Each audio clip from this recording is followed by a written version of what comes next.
সাহাবী নাম হলো আব্দুল্লাহ আনসারী গো।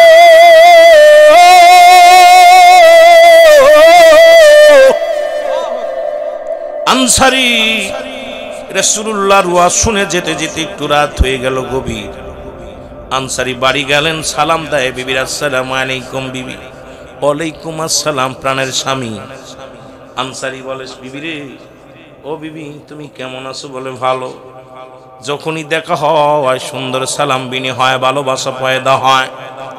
বিবি ডাকতে বলে, স্বামী আপনার আজকে এত দেরি হলো কেন? স্বামী বলে, বিবি রে আমার নবী ওয়াজ করছে, আজকে সুন্দর একটা ওয়াজ করছে, ওয়াজটা শুনে আসতে একটু দেরি হয়ে গেছে। বিবি ডাকতে কয়, স্বামী রে কি ওয়াজ করছে একটু বলেন। বলে, স্বামী রে আল্লাহর নবী ওয়াজ করছে, বিবি রে শোনো, যদি কোনো ব্যক্তি 5 ওয়াক্ত নামাজ সময় মতো আদায় করতে পারে, আল্লাহর নবী তার হাত ধরে জান্নাতে নিবে। জোরে বলা যাবে না মারহাবা। কি ওয়াজ করছে? নবীজি বলছে, যে ব্যক্তি 5 ওয়াক্ত সালাত নামাজ সময় মতো আদায় করতে পারবে, আল্লাহর নবী কথা দিছে আমি হাত ধরে জান্নাতে নিব। সুবহানাল্লাহ। আরো জোরে। আমার ভাইয়েরা, আমার বন্ধুরা, আমার বিবি ডাকতে বলে, স্বামী ও আমার প্রাণের স্বামী, আপনার কাছে দামি কাপড় চাই না, দামি পোশাক চাই না গো,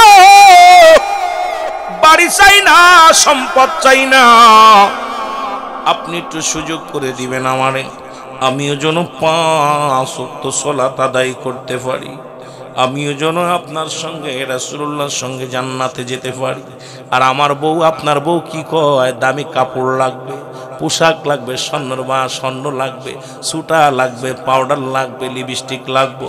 কিন্তু নবীর সাহাবীদের বিবিগণ দাবি করত, স্বামী রে কি কাজ করলে আপনার সঙ্গে জান্নাতে যেতে পারবো, কি কাজ করলে রাসূলুল্লাহর সঙ্গে জান্নাতে যেতে পারবো, এটাই তাদের নেশা ছিল। জোরে বলেন সুবহানাল্লাহ। কেমন বিবি? বিবিটা কেমন? রাহমাতুল লিল আলামিনের পিছে প্রতিদিন সালাত আদায় করে আনসারী। রাসূলুল্লাহ সালাম ফিরে, আসসালামু আলাইকুম রাহমাতুল্লাহ, আসসালামু আলাইকুম রাহমাতুল্লাহ। নবী সালাম ফিরে দেখে সাহাবীরা সবাই আছে, আনসারী নাই। নবী ডাকতে বলে, আমার সাহাবীরা রে, আজ কটা দিন লক্ষ্য করি আমার আনসারীকে আমি দেখতে পাই না, কোথায় আমার আনসারী? সাহাবীরা বলে, হুজুর নিশ্চিত সে দুনিয়ার কোনো প্রেমে পড়ে গেছে, দুনিয়ার কোনো ঝামেলার মধ্যে পড়ে গেছে। আল্লাহর নবী ডাকতে বলে, সাহাবীরা রে, আমি নবী নিজেই যাব, আমি নবী আমার আনসারীর বাড়ি যাব রে। রাহমাতুল লিল আলামিন আনসারীর বাড়ি রওনা হয়ে গেল গো। রাহমাতুল লিল আলামিন বাড়িতে যা সালাম দা, আসসালামু আলাইকুম আহলাল বাইত। একবার নয়, দুবার নয়, 3 বার নবী সালাম দিলেন। কয়বার? যদি বলেন কয়বার? একবারও সালামের জবাব আসলো না।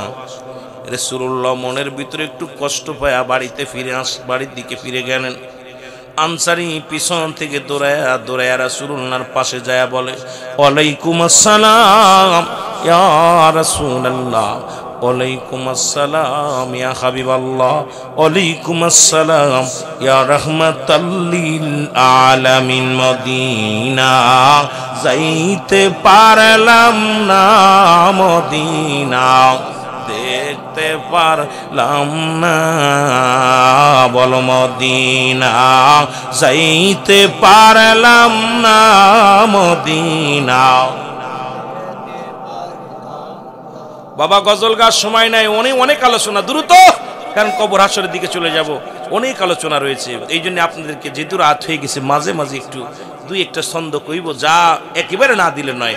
মদিনা যাইতে পারলাম না, মদিনা দেখতে পারলাম না, মদিনা।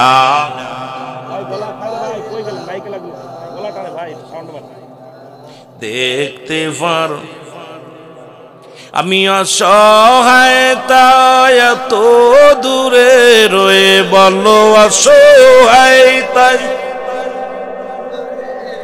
দূর থেকে সালাম জানাই, বলো দূর থেকে জানাই। মদিনা যাইতে পারলাম না, মদিনা। আরো জোরে বলেন, মদিনা যাইতে পারলাম না, মদিনা। মদিনার নাম কত মধু,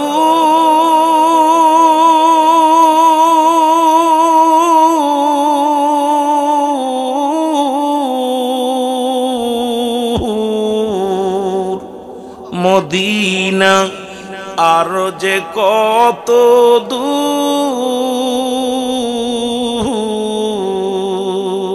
আর ওই মদিনার পথের ধুলি, বলো ওই মদিনার মাখতে পারলাম না, মদিনা যাইতে পারলাম না, মদিনা। আরো জোরে বলেন, মদিনা যাইতে পারলাম না, মদিনা। আমি অসহায়তায় এত দূরে রয়ে, বলো অসহায়তায় দূর থেকে সালাম জানায়, বলো দূর থেকে সালাম জানায়। মদিনা যাইতে পারলাম না, মদিনা। মদিনার নাম কত সুন্দর,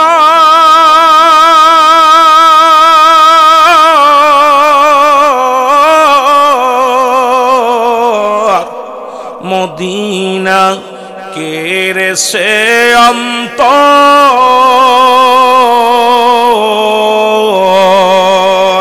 এই সুনামগঞ্জবাসীর সালাম খানি, জগন্নাথপুরবাসীর সালাম খানি পৌঁছাই দিও মদিনায়, বলো পৌঁছাই দিও মদিনায়, মদিনা।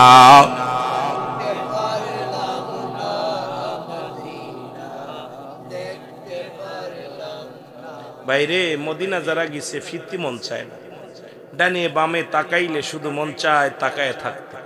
মদিনার এত প্রাণ কেড়ে নেয়, একবার যার কপালে নিচে একবার যে গেছে সে মন চায় বারবার যেতে।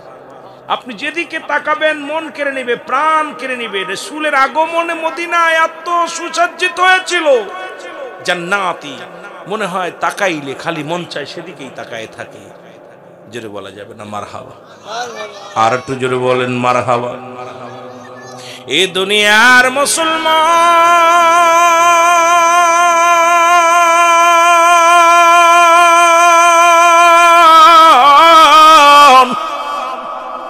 নবী ডাক দিয়ে বলে, আনসারীরা তোমার তিনবার সালাম দিলাম গো, তুমি তিনবারই সালামের উত্তর দিলা, তার মানে বুঝতে বাকি নাই তুমি সালাম কানে শুনেছিলা, উত্তর দেও নাই, জবাব দেও নাই। আনসারী বলে, ইয়া রাসূলুল্লাহ, ইয়া হাবিবাল্লাহ, আমি কেন সালামের জবাব দিই না, এটার উত্তর আমি দিতে পারবো না নবী গো। একবার যদি আপনি আমার বাড়িতে যাইতেন নবী গো, কেন সালামের জবাব দিই না আপনি বুঝতে পারবেন। নবী কয় চলো। এবার আনসারীর বাড়িতে নবীজি গেলেন, দরজা খুলে দিলেন। নবীজি যখন দরজা খোলা পাইলেন, রাসূলুল্লাহ তাকে রে ভিতরে বিশাল একটা গর্ত খুঁড়া গো। রহমতের নবীজি গায়, আনসারী রে তোমার ঘরের মধ্যে এত বড় গর্ত কেন? আনসারী বলে, ইয়া রাসূলুল্লাহ, ইয়া হাবিবাল্লাহ, যখন আপনি আমাকে সালাম দিয়েছিলেন নবী গো, এই গর্তের মধ্যে আমি উলঙ্গ অবস্থায় বসেছিলাম নবী গো, পণ্যের ভিতরে কোনো কাপড় ছিল না, যে কারণে আপনার সালামের জবাব দিতে পারি নাই নবী গো। আল্লাহর নবী বলে, কি বলতে চাও তুমি বলো। বলে, নবী গো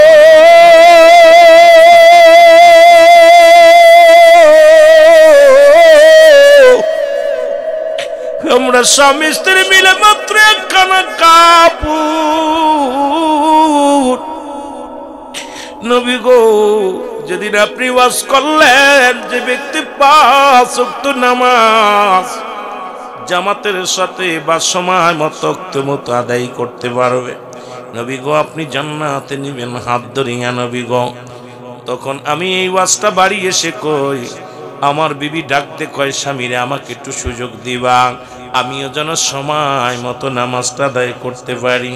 ইয়া রাসূলুল্লাহ, ইয়া হাবিবাল্লাহ, আমার স্বামী স্ত্রী মিলে 2 জন মিলে একটা কাপড়, যখন আমি আপনার পিছে নামাজের জন্য ছুটে যায়, আমার বিবি উলঙ্গ হয়ে গর্তের মধ্যে বয়া থাকে। আবার যখন ফিরে আসি নবী গো, আমি গর্তের মধ্যে ঢুইকা কাপড়টা খুইলা দিই, আমার বিবি ওই কাপড়টা পরে নামাজে দাঁড়ায়া যায়।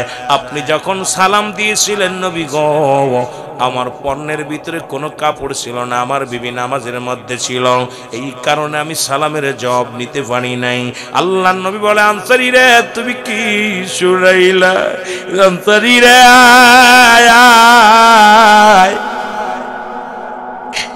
এক কাপড়ে 2 জন নামাজি রে। আল্লাহর নবী ডাক দিয়ে বলে, আনসারী আমি নবী কথা দিলাম রে, ইয়াউমাল কিয়ামতের ময়দানের আনসারী আমি নবী তোদের স্বামী স্ত্রী 2 জনকে নিয়ে জান্নাতে প্রবেশ করব। ও মুসলমান শুনে নাও, এর এক কাপড়ে নবীর সাহাবীরা স্বামী স্ত্রী নামাজ আদায় করেছে। আর আমি এখন যদি বলি সুনামগঞ্জের জমিনে এমন কোন গরিব আছে নিরে যে ভিক্ষা করে খায়, তারও 3-4টা কাপড়। যে ব্যক্তি ভিক্ষা করে খায়, যে ব্যক্তি দিন মজুরি, তারও 3-4টা কাপড়।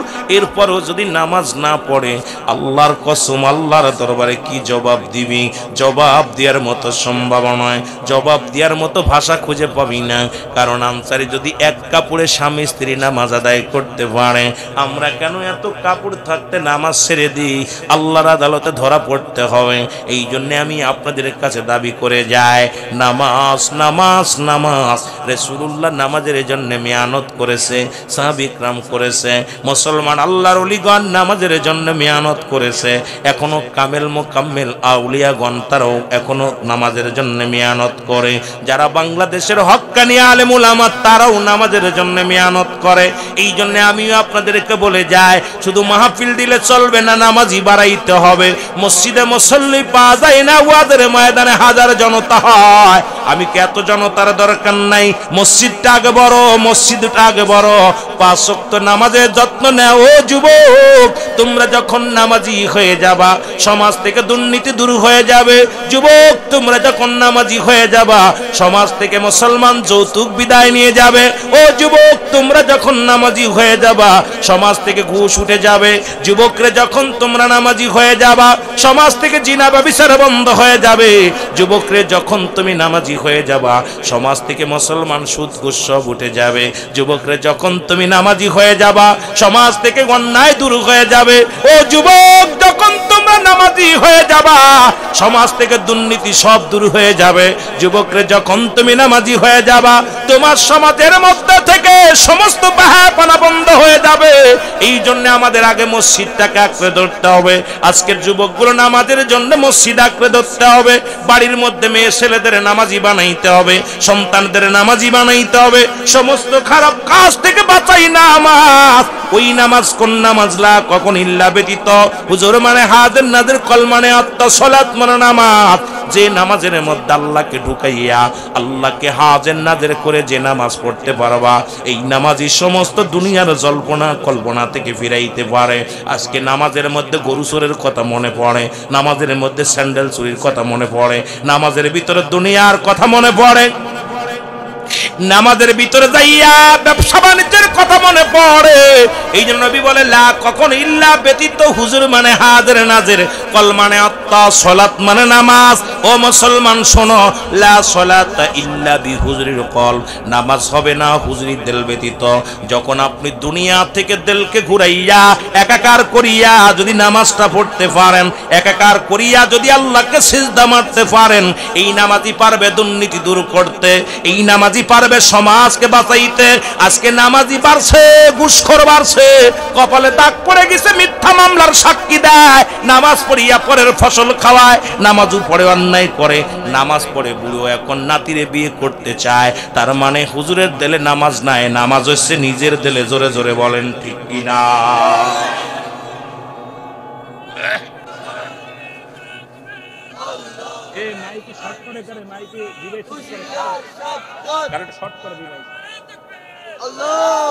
কষ্ট পাচ্ছেন?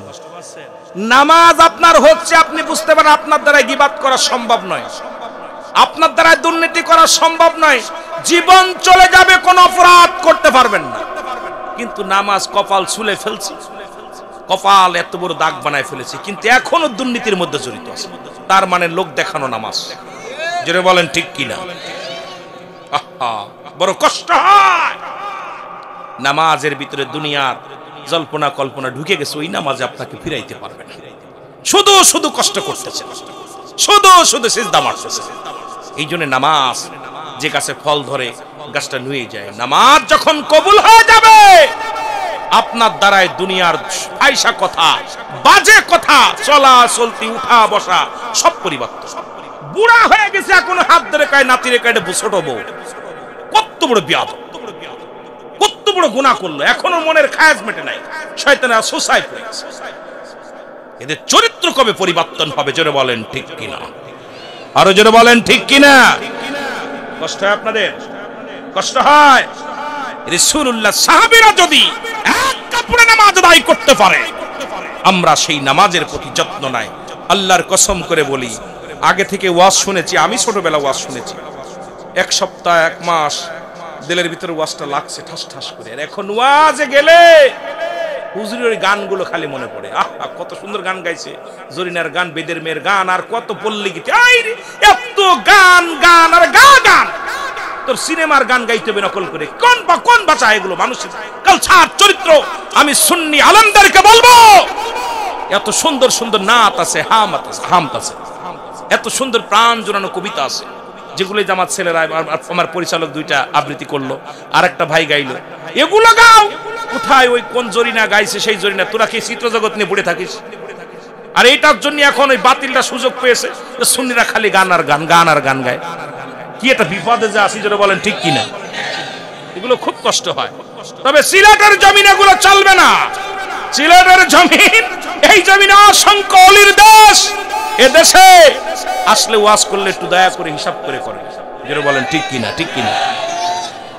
মাঝে মাঝে খুব কষ্ট হয়, মাঝে কষ্ট হয়, এত কষ্ট হয়। এই গানগুলো পায় কই, আর এই গানগুলো শোনে কোন সময়? কথা বুঝেননি? রাগ করতেছেন? আমি একটু কষ্ট পাই, সেদিন মাঝে মাঝে বলি। গতকাল এক বক্তার লগে ওয়াজ করছে, আল্লাহর রাস্তে 45 মিনিট জিকির আর ওই বেদের মেয়ের গান গেয়ে কাটালো। জনগণ, ফুলতলি মসলাদের এক হুজুর, মসজিদের ইমাম, আমার ঘাউদের আসেন দিদার নামাবো ঘাট ধরে। আমি ভাই খবরদার, হুজুর ও গজল গাক, দুঃখ নাই, কিন্তু ও চিত্র জগতের গানগুলো গাছে। আমি কই এটা কোন গান? কয় হুজুর ওই যে, কথা বুঝেননি? এগুলো আমরাও গান, মানুষকে ভালোবাসা দেন, প্রেম দেন। নবীজির দরবারে দুইটা মেম্বার ছিল। একটা মেম্বারে রাসূল সাল্লাল্লাহু আলাইহি ওয়াসাল্লাম খুতবা দিতেন, আরেকটা মেম্বারে রাসূলের সাহাবীরা গজল গাইতেন, কবিতা আবৃত্তি করতেন। সেই আহসান বিন সাবিত, এই সাহাবী রাসূলকে কবিতা শুনাইতেন, হাম শুনাইতেন, নাচ শোনাতেন, যার ভিতরে প্রেম ঢুকতো। নবীজির সম্মান, ওলিদের সম্মান নিয়ে কথাবার্তা, জোরে বলেন ঠিক কি? কিন্তু আমরা যা গাই ভাই, এগুলো তো পাই না, বড় কষ্ট। মহব্বতে দুরূদ শরীফ পড়েন, আল্লাহুম্মা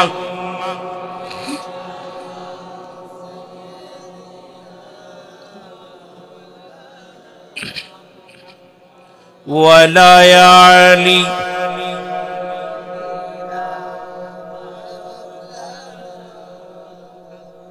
আরো জোরে বলেন আল্লাহুম্মা।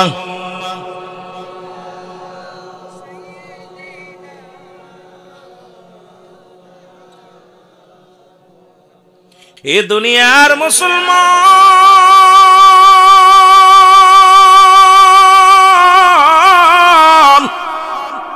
এ জীবন নয়, এমন একটা জীবন আসবে যে দেশে গেলে মানুষের বিচার হয়, যে দেশে গেলে মানুষের হিসাব হয়, যে দেশে গেলে মানুষ আর কোনোদিন ফিরে আসে না, আসাও সম্ভব নয়। পৃথিবীর মধ্যে আসার একটা সিরিয়াল আছে, যার কোনো সিরিয়াল নাই।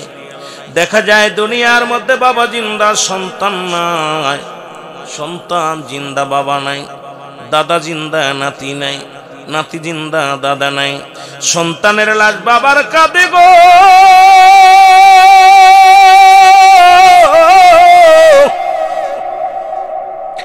যে বাবা তার সন্তানের লাশ কাঁধে নিছে, সেই বাবা জানে পৃথিবীর মধ্যে সন্তানের লাশ কতবারই। বাবারে জিগাইলে বাবা বলবে দুনিয়ার মানুষ এতবারই বস্তু জীবনে কোনোদিন ঘাড়ে উঠাই নাই। ও দুনিয়ার মানুষ শুনে নাও, দিলের কান্ডা লাগা শুনে নাও। আর মানুষের তিনটা বিপদ, নাম্বার 1 হলো মানুষের মরণ, 2 নাম্বার হলো কবর, 3 নাম্বার হলো কিয়ামতের ময়দান। জোরে জোরে চিল্লায় বলা যাবেন আল্লাহু আকবার। মহব্বতের সঙ্গে দুরূদ শরীফ পড়েন আল্লাহুম্মা।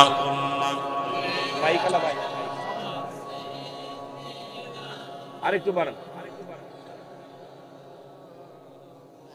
মহব্বতে বলেন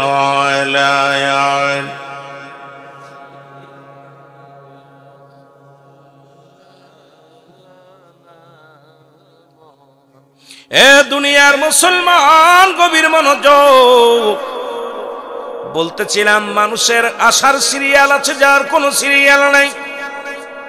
যে কোনো মুহূর্তে দুনিয়া থেকে বিদায় হয়ে যাব। মানুষের 2টা সময় মরণ হয়, একটা হলো রাতের বেলা, একটা হলো দিনের বেলা। দিন শুরু করেছে আমার আল্লাহ নামাজ দিয়া, রাতও শুরু করেছে নামাজ দিয়া। আমার আগের বক্তা নামাজের বিষয় নিয়ে, ইসলামের 5টি স্তম্ভ, 5টা খুঁটি নিয়ে আলোচনা করতেছিলেন। কালেমা, নামাজ, রোজা, হজ, যাকাত। যেটা কালেমা পড়লাম লা ইলাহা ইল্লাল্লাহ, নাই কোনো ইলাহ, এটা শুধু আপনার আমার জন্য কালেমা নয়। আদম নবী থেকে শুরু করে যত নবী পয়গম্বর দুনিয়ার মধ্যে আছেন, আদম নবী আদম শফিউল্লাহ, ঈসা কালিমুল্লাহ, মুসা রুহুল্লাহ, মুসা কালিমুল্লাহ, ঈসা রুহুল্লাহ, আমার নবী রাহমাতুল লিল আলামিন।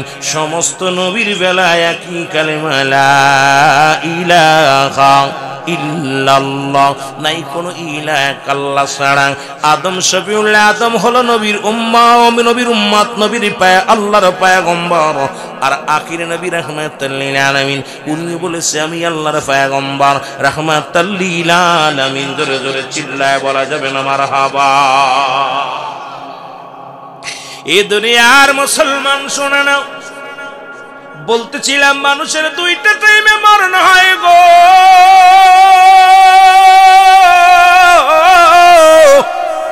হয় রাতের বেলা, না হয় দিনের বেলা। ও মুসলমান শুনে নাও, আল্লাহ দিন শুরু করেছে নামাজ দিয়া।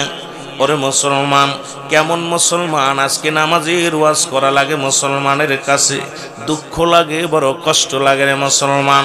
আমাকে একটা বিষয় দিছে হুজুর, কবর আসর মিজানের দিকে আলোচনা। এই জন্য আমি অন্য দিকে যাওয়ার সময় নাই, আপনাদের মূল আলোচনার মধ্যে থাকবো। আর মরণের কোনো আপটু ওয়াজ চলে না। একটা কুরআনুল কারীমের মধ্যে যতগুলো সূরা আছে রে মুসলমান, যতগুলো আয়াত আছে, একটা আয়াত স্বীকার করার মতো ক্ষমতা নাই। কুল্লু নাফসিন যায়কাতুল মাউত, এটা অস্বীকার করার মতো কোন পণ্ডিত, কোন উস্তাদ, কোন মাস্টার, কোন রাইটার পৃথিবীর মধ্যে অস্বীকার করার মতো ক্ষমতা হয় ইন্তেকাল করছে, নাই মরিয়ে গেছে, নাই অক্ষা পাইছে, মরার কোন আফটার ওয়াজ নাই। মরণ তো মরণই। জোরে বলেন ঠিক কিনা? আর একটু জোরে বল আল্লাহু আকবার। এ দুনিয়ার মুসলমান গভীর মনোযোগ।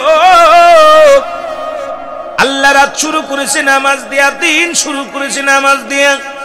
মুসলমান নবী নবী বইলা পাগল হয়ে যাও গো বান্দা। দিনের শুরু হলো ফজরে বান্দা, ফজরে 2 রাকাত সুন্নাত নামাজ তুমি আদায় করলা, সঙ্গে সঙ্গে তুমি হয়ে গেলে আমার নবীর প্রেমিক। এবার 2 রাকাত ফরজ নামাজ তুমি আদায় করলা, সঙ্গে সঙ্গে তুমি হয়ে গেলে আল্লাহর গোলাম। এখন দিনের মধ্যে যদি তোমার মরণ হয়, তোমার মরণটা হবে নবীর প্রেমিক আল্লাহর গোলাম। জোরে জোরে চিল্লায় বলা যাবে না সুবহানাল্লাহ। এখন বলো নবী বইলা পাগল, নবীর আখলাক নবীর চরিত্র তোমাদের মধ্যে নাই। সুন্নি বলে দাবি করো না, আমাদের ধার ধারণা। আমি 2টা বিষয় বেশি লক্ষ্য করেছি। এক দলের ভিতরে নবী আছে নামাজ নাই, আর এক দলের ভিতরে নামাজ আছে নবী নাই। মুসলমান গভীর মনোযোগ, এই ব্যক্তির জীবনের অমূল্য সম্পদের নাম হলো ঈমান। ব্যক্তির জীবনের অমূল্য সম্পদের নাম রূহ। মানব জীবনের অমূল্য সম্পদের নাম হলো ঈমান। ঈমানবিহীন যেমন আমলের কোনো মূল্য নাই, রূহবিহীন যেমন বডির মূল্য নাই। মুসলমান গভীর মনোযোগ, হাত পা দেখতে ভালো, রূহটা নাই, এই বডির আর যেমন মূল্য নাই। এই পৃথিবীর মধ্যে আপনার হাত আছে, পা আছে, সব ঠিকঠাক আছে গো, আপনার দেহের মধ্যে রূহটা নাই, এই বডিটার কোনো মূল্য নাই। কিন্তু একটা হাত নাই, পা নাই, তবু আপনার দেহের মধ্যে রূহ আছে, এই বডিটার মূল্য আছে। তদ্রূপ মুসলমান শুনে নাও, ঈমান, ঈমান আর একটা হলো রূহ। ঈমান একটা আমল, একটা আমল হলো নামাজ, রোজা, হজ, যাকাত, কুরবানি, এটার নাম হলো আমল। আর ঈমান হলো নবী মুহাম্মদুর রাসূলুল্লাহ সাল্লাল্লাহু আলাইহি ওয়াসাল্লাম।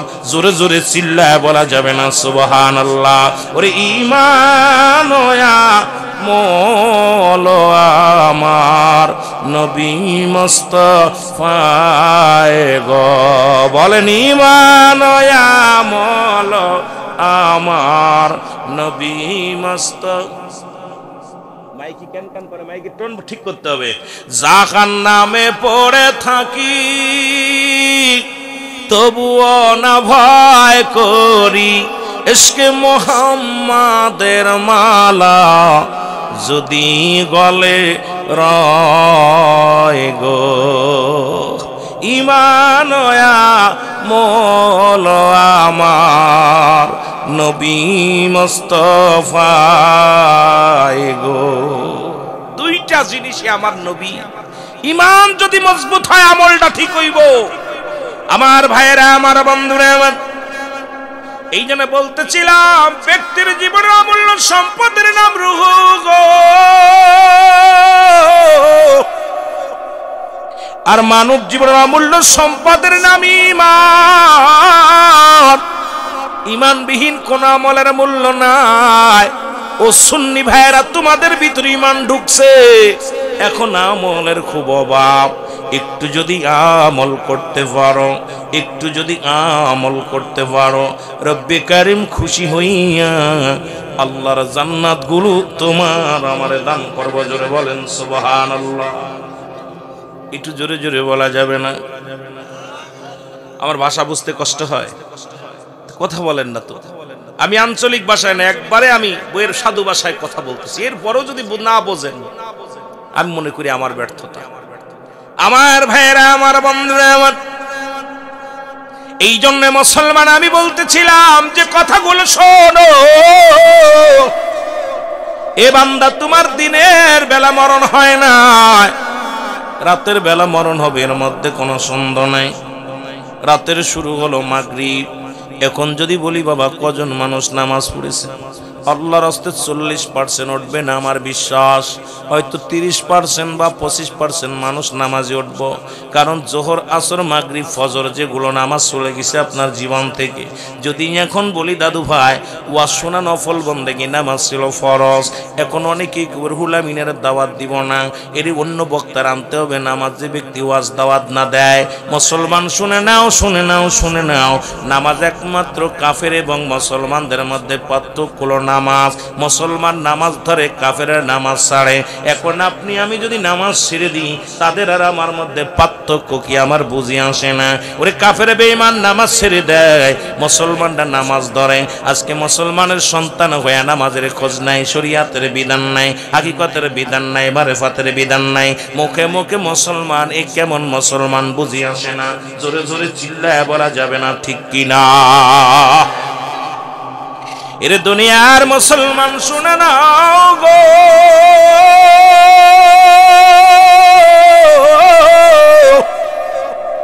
এবার মাগরিবের 3 রাকাত ফরজ নামাজ তুমি আদায় করলা, তুমি সঙ্গে সঙ্গে তুমি হয়ে গেলে আমার আল্লাহর গোলাম। এবার 2 রাকাত সুন্নাত নামাজ তুমি আদায় করলা, সঙ্গে সঙ্গে হয়ে গেলা তুমি নবীর প্রেমিক। এখন রাতের মধ্যে যদি তোমার মরণ হয়, তোমার মরণটা হবে আমার আল্লাহর গোলাম, নবীর প্রেমিক। জোরে জোরে চিল্লায় বলা যাবে না আল্লাহু আকবার। শুধু মুখে মুখে আল্লাহকে বললাম, আপনি আমার রব, আপনি আমার প্রতিপালক, রব্বি কারীম।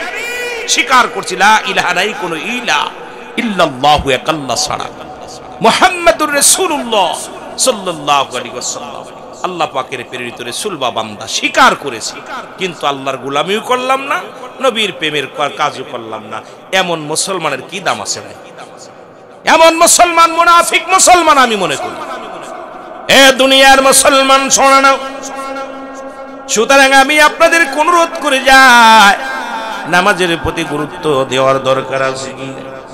জোরে বলেন আছে কি না? নামাজের প্রতি গুরুত্ব দেওয়ার দরকার। আজকে মুসলমান মরণের পেয়ালা পান করতে হবে, এর মধ্যে কোনো সন্দেহ নাই। এর মরণের পেয়ালা পান করতে হবে, সন্দেহ নাই। স্রষ্টার মৃত্যু নাই, সৃষ্টির মৃত্যু আছে। পৃথিবীর মধ্যে যত সৃষ্টি জাতি আছে সব শেষ হয়ে যাবে, সব কিছু শেষ হয়ে যাবে, একমাত্র স্রষ্টা থাকবে দুনিয়ার মধ্যে। মুসলমান সব সৃষ্টি জগতের মধ্যে পড়েছি, সবারই বিদায় নেওয়া লাগবে, এই দুনিয়া থেকে বিদায় হয়ে লাগবে, থাকা যাবে না। রাহমাতুল লিল আলামিনের সঙ্গে জান্নাতে যেতে চান কে কে একটু হাত দুটি তুলে দেখান। নারায়ে তাকবীর, নারায়ে তাকবীর, নারায়ে রিসালাত, নারায়ে গাউসিয়া, সিলসিলায়ে ফুলতুলি, সিলসিলায়ে বদরপুরি, সিলসিলায়ে নকশবন্দি মুজাদ্দিদিয়া। জোরে জোরে চিল্লায় বলা যাবে না মারহাবা? আর একটু জোরে বলা যাবে না মারহাবা? ও দুনিয়ার মুসলমান শুনে নাও গো, যে কথাগুলো আমি বলি, রাহমাতুল লিল আলামিন ডাকতে বলে সাহাবীরা গো, আমি নবী ঘোষণা করে দিলাম, যে ব্যক্তি 5 ওয়াক্ত নামাজ, 5 ওয়াক্ত সালাত সময় মতো আদায় করতে পারবে, আমি নবী তারে হাত ধরে জান্নাতে নিয়ে যাব। বাড়ি যে বলেন কষ্ট হচ্ছে, তাবারক আছে, সিন্নি আছে না কি কয়? সিলেটের মানুষ কি কয়? সিন্নি আছে, আমরা তো তাবারক বলি। সিন্নি আছে, ব্যবস্থা করছে, গরু জবাই করছে। ইনশাআল্লাহ আল্লাহ বাঁচিয়ে রাখলে আপনারা খাইবেন, তাবারক করা আছে। কষ্ট হচ্ছে? আল্লাহু আকবার। এ যুবক ভাইরা, তেলের কান্ডা লাগায় শোনো, রহমতের নবী ওয়াজ করলেন, যদি কোনো ব্যক্তি 5 ওয়াক্ত নামাজ, 5 ওয়াক্ত সালাত সময় মতো ওক্তে মতো আদায় করতে পারে, আল্লাহ নবী তার হাত ধরে জান্নাতে নিবে। এই ওয়াজটা শুনে নবীজির এক সাহাবী বাড়ি আসলেন। আপনারা ওয়াজ শুনতেছেন যারা, যাদের বিবি আছে ওয়াজটা বাড়ি যে করবেন। নবীর সাহাবীরা ওয়াজ বাড়ি নিয়ে যেত, আর আমরা ওয়াজ এখানেই রেখে যায়। যদি ভালো লাগে সুর বাক ভঙ্গি তাহলে শুনি, আর যদি গান টান গাইতে পারি, ভালো সঙ্গীত গাইতে পারি, মজা লাগে। যদি একটু চিত্র জগতের গান গায় আরো মজা লাগে। এখন আমরা বক্তারা তো চিত্র জগতের গানগুলো নকল করে এমনভাবে গা শুরু করেছি প্যান্ডেলের মধ্যে, মানুষকে মজা দিই, বিনোদন দিই। আল্লাহর কসম করে বলি, মাহফিলটা বিনোদন দেওয়ার জায়গা নয়, মাহফিলটা মজা দেওয়ার জায়গা নয়। মাহফিলে এসে শিক্ষা নিতে হবে, মাহফিলে এসে গোনা জড়াইতে হবে, মাহফিল থেকে কিছু না কিছু নেওয়ার চিন্তা করতে হবে। এই বিনোদনের দেশটা খাইলো ওয়াজ নসিহত এত হয়, পরিবর্তন নাই জাতির। আজকে নামাজে লোক নাই, শ্রদ্ধা নাই, হালাল করো বান্দার অভাব, খালি সুদ ঘুষ বাড়ছে, জিনা ব্যভিচার বাড়ছে। এর ওয়াজ যত হয় বক্তার পকেট তত ভারী হয়, বক্তাদেরই উপকার হয়, কিন্তু শ্রোতার কি উপকার হয় বুঝি আসে না।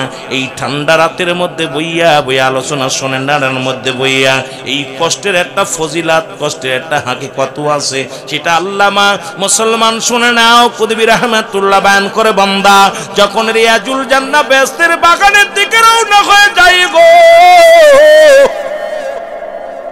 প্রতিটা কদমে কদমে আমার আল্লাহ সগীরা গুনাহ মাফ করে দেয়। ও বান্দা, গুনাহ মাফের একটা সুযোগ হলো জান্নাতের বাগান। এরপরও মানুষ কেন পরিবর্তন হয় না? এরপরে মানুষ কেন নামাজি হয় না? এরপরে কেন ঘুষ ছাড়ে না? এরপরে কেন সুদ ছাড়ে না? এরপরে কেন জিনা ছাড়ে না, ব্যভিচার ছাড়ে না? আল্লামা কুতুবী রাহমাতুল্লাহ বয়ান করে, বান্দা শোনো, শুধু জান্নাতের বাগানে রওনা দেওয়ার কারণে বান্দার জীবনের সগীরা গুনাহগুলো মাফ হয়ে গেছে। বান্দা, তোমরা সগীরা গুনাহ করো নাই, পদে পদে করছো কবিরা গুনাহ, নামাজ ছেড়ে দিয়া কবিরা গুনাহ, মিথ্যা বলা কবিরা গুনাহ। এখন এই দুটি আমাদের ভিতর আছে কি খাসলাত আছে? মনে হয় ইনশাআল্লাহ ইন্দা মিথ্যে কথা কয় না, মিছা কথা কননি, এই কথা কন না কেন, মিছা কথা বলেন। এটা কি গুনাহ? গুনাহ কবিরা। সমস্ত পাপের মা হলো মিছা কথা। আমারও জিগাইল, হ্যালো ভাই কই আছেন? কইতে এই তো আপনাদের বাজারে ঘুরতেছি। দেখা যায় আমি এখন চিটাগাংতে ঘুরতেছি। রইছে বাজারে ঘুরতে, কয় ভালো ভাই কোথায় আছেন? এই তো শুয়ে আছি, একটু বিশ্রামে আছে।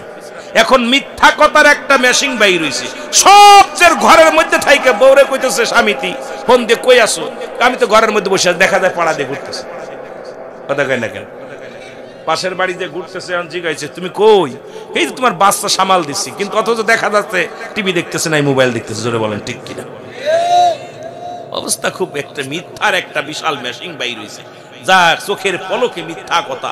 আর সমস্ত পাপের মা হলো মিথ্যা, ঠিক কিনা? আমার ভাইয়েরা, আমার বন্ধুরা, আমার বলতেছিলাম মিথ্যা বলা কবিরা গুনাহ। মুসলমান শোনো, নামাজ ছেড়ে দেয়া কবিরা গুনাহ, বেগানা নারীর সঙ্গে দেখা দেয়া কবিরা গুনাহ।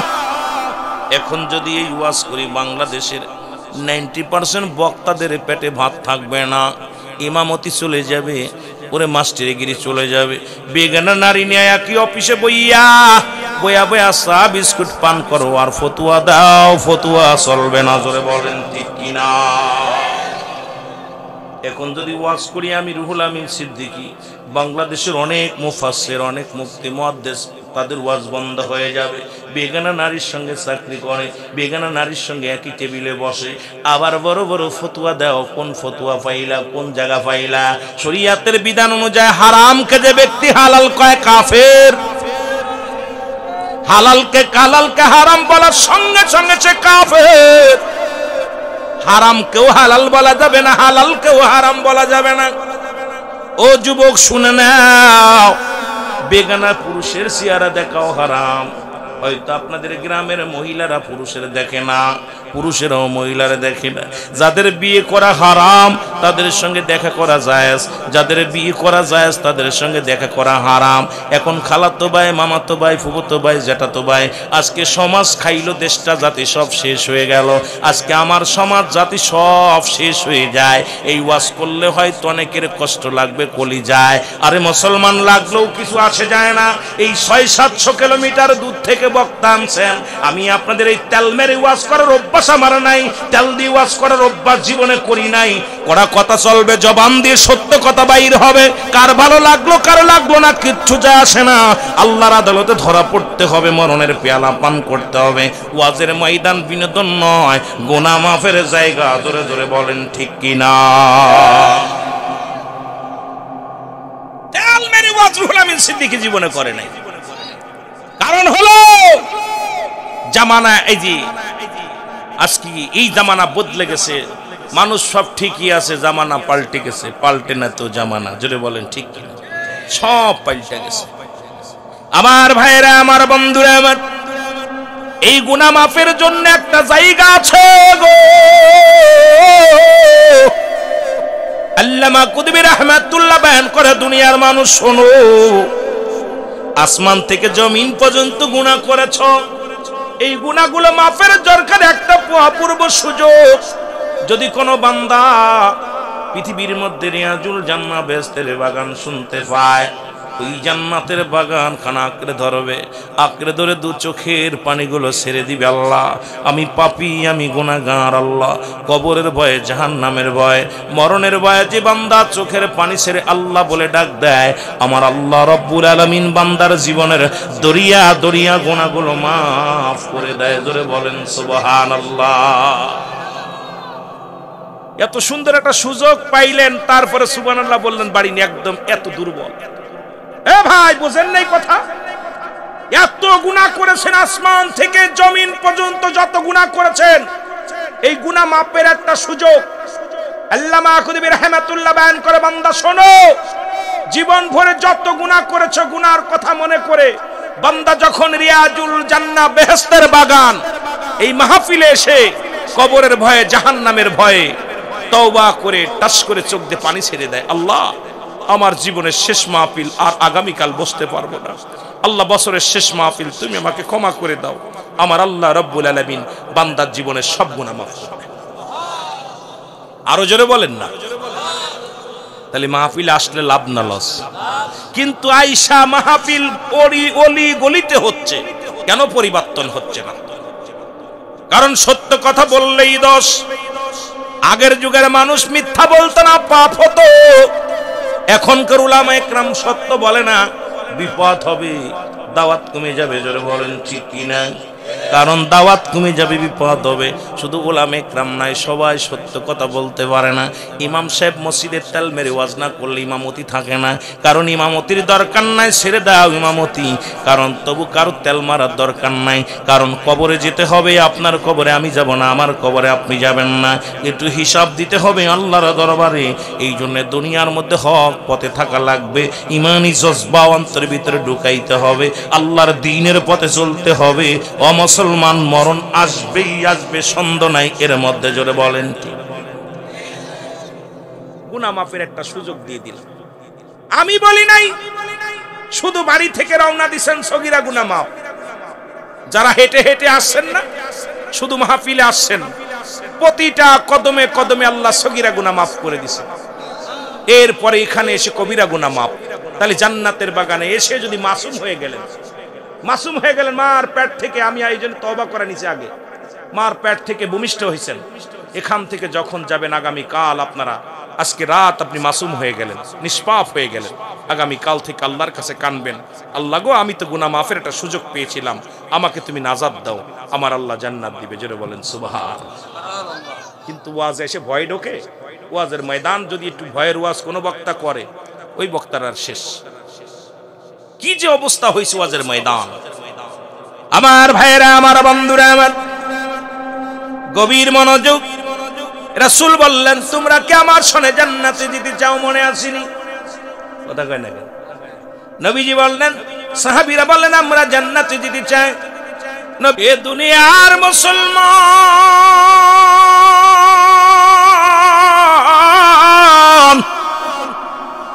আমি বলতেছিলাম যে কত পৃথিবীর মধ্যে আসার একটা সিরিয়াল আছে, যার কোনো সিরিয়াল নাই। আমার মেন আলোচনায় চলে যায়, যেহেতু আপনাদের মূল্যবান সময় নষ্ট করব না। মানুষের মৃত্যু হয় দুইটা টাইমে।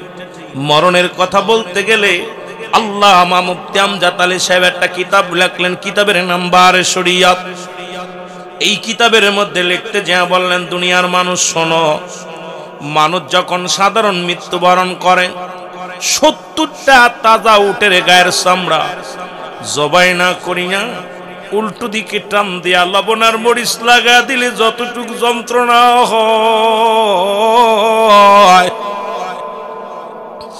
এর চাইতে 70 গুণ যন্ত্রণা একটা সাধারণ মৃত্যু।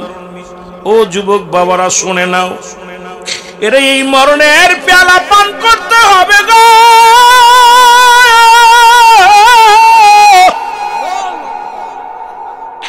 মরণ থেকে পালানোর কোনো জায়গা নাই, মরণ থেকে বাঁচার কোনো উপায় নাই।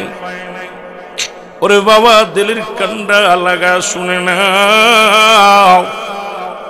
ঈসা ইবনে মরিয়ম আলাইহিস সালাম, মরিয়ম আলাইহিস সালাম ডাকতে কয়, বাবা ঈসা, আমার জন্য কিছু ফলের ব্যবস্থা করো।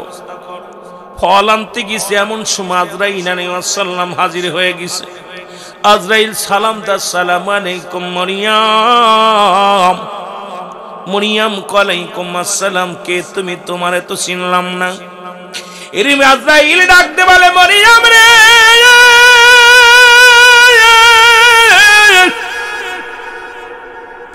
আমি আজরাইল, আমি আজরাইল। ও মরিয়ম, তোমার কাছে এসেছি রে, আমি আজরাইল। মরিয়ম আজরাইল রে, কেন আসছো? কয়, কেন আসে আপনি বোঝেন না? আমি আজরাইল প্রতিটা ঈমানদারের কাছে আসি, একমাত্র ঈমানদারের কাছে আসি। জান্নাতি মানুষের রূহ কবজ করার জন্য আসি। ওই কাফের বেঈমান মুনাফিকদের জাহান্নামীদের জান কবজ করার জন্য আমি আজরাইল সশরীরে জমিনের মধ্যে আসি না। উপর থেকে এমন একটা হুক্কার মারি রে, আমার হুক্কার শুনিয়া ওরে নাক মুখ দিয়া রক্ত বাইর হয়ে যায়। কলিজাটা টানদে যখন ছিঁড়ে নি, তাদের চোখ দুটি বড় হয়ে যায়। কলিজাটা যখন টানদে ছিঁড়ে নিয়ে যায়, তখন তাদের জিহ্বাটা বাইর হয়ে যায়, তাদের পায়খানা প্রস্রাব পর্যন্ত করে দেয়। একমাত্র ঈমানদার যারা জান্নাতি, যাদের জন্য আল্লাহ পাক 8টা জান্নাত প্রস্তুতি করে রাখছে। আমার আল্লাহ বলেন, বিসমিল্লাহির রাহমানির রহিম।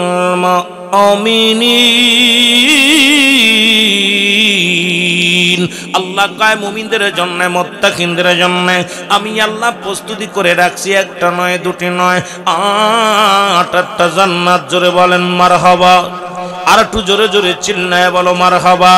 এর আজরাইল আলাইহিস সালাম ডাকতে বলে, মরিয়ম,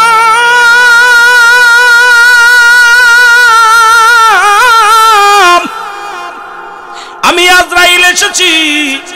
মরিয়ম রে, মরিয়ম ডাকতে বলে, আজরাইল একটু ধৈর্য ধরো, আমার একমাত্র কলিজার টুকরা সন্তান। ও দুনিয়ার মানুষ, ওরে গতকালকে আবুল কালাম আজাদ, ও যে কথা বলতেছিলাম, একমাত্র কলিজার টুকরার নাম হলো ঈমান। সন্তানকে হারায়া বারবার বলতেছে, বাবারে 2 হাত সামনে কবরটা দিয়েছে, একদম ঘরের সামনেই গোরস্থান। এরে বাবারে একমাত্র কলিজার টুকরারে শুয়াইয়া বাবা পাগল হয়ে গেছে, ঘর সারা হয়ে গেছে। সন্তানেরা বাবারা বোঝে রে মুসলমান, সন্তানেরা মারা বোঝে। আজকে আমরা সন্তানেরা বুঝতে পারি না ওই জনম দুঃখিনী মা বাবা সন্তানের কত ভালোবাসে। এ দুনিয়ার যুবক বন্ধুরা শোনো,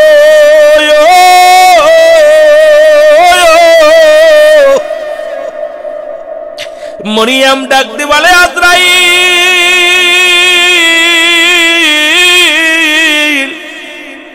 একটু সময় দাও, একটু সময় আমারে দাও।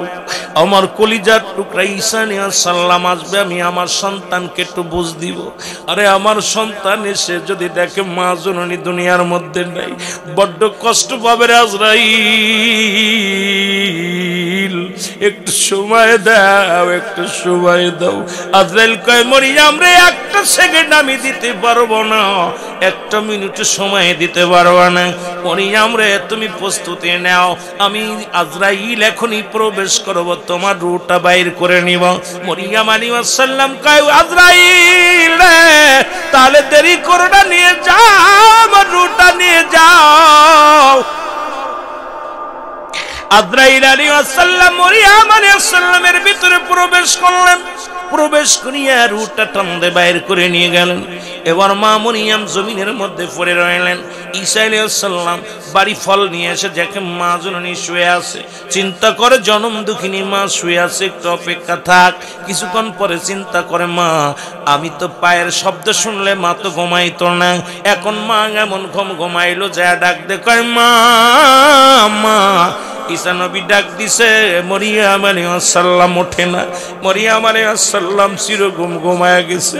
ডাক দিয়ে বলে মা মা রে আমারে তুমি ফাঁকি দিয়া ছুঁই লাগিলা, আমি ঈসারে কে সান্ত্বনা দিবে রে,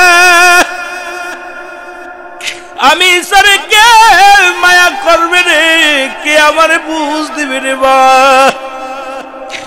ডাক দিয়ে বলে আল্লাহ আমি হইলাম তোমার নবী গো আল্লাহ, আমার নবী, আমি নবীর মা, আমি নবীর মা জননী পড়ে আছে। একবার আমি জানতে চাই তোমার আজরাইল আমার মায়ের সঙ্গে কি ব্যবহার করেছে। জোরে বলো আল্লাহ। এ আমার মরণ আসিবে কখন কেউ তো জানি না, আমার মরণ এ আমি চলে যাব, আমায় তোমরা বুইলা যাইও না, আমি চলে যাব আমায় তোমরা, আমার মরণ আসিবে কখন কেউ তো জানি না, আমার মরণ। টাকা পয়সা দালান কোটা জায়গা করেছি, সব কিছু ফেলাইয়া যাদি একাই চলেছি রে, আমি সব কিছু ফেলাইয়া যাদি। আমি যাবার বেলায় ভেবে দেখি আমার কেহ নাই, আমি যাবার বেলায় ভেবে দেখি না আমার মরণ। এ দুনিয়ার যুবক বন্ধুরা শুই না লাগো,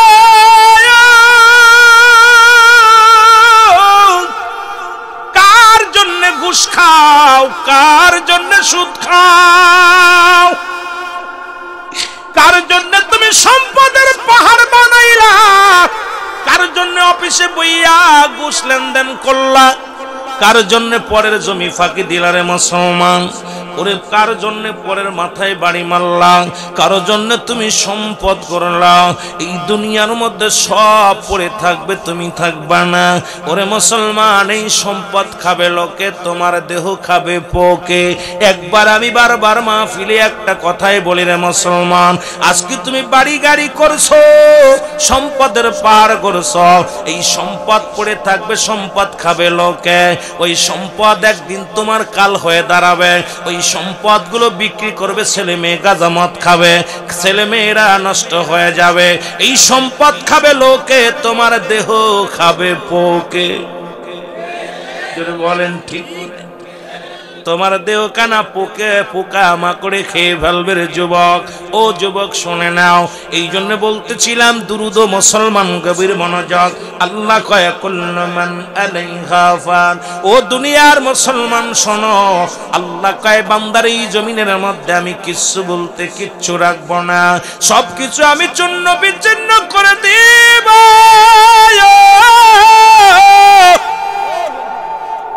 এই জমিনের মধ্যে যত মাটি আছে গো, এই মাটিগুলো পুড়াইয়া আমি তামা বানায়া দিব।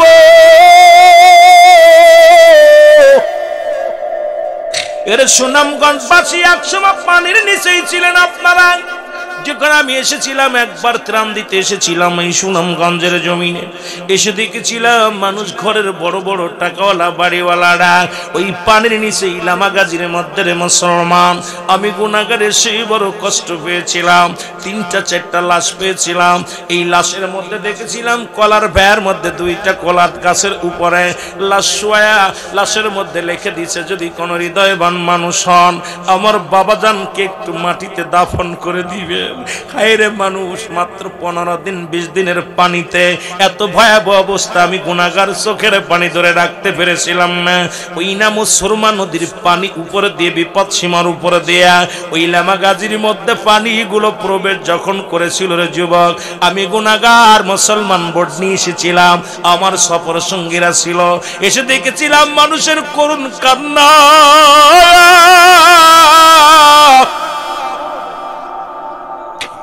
আরে যারে ত্রাণের বোতল দি পানির বোতল দি ডাকতে বলে ভাইজান টাকার অভাব নাই রে, টাকার অভাব নাই।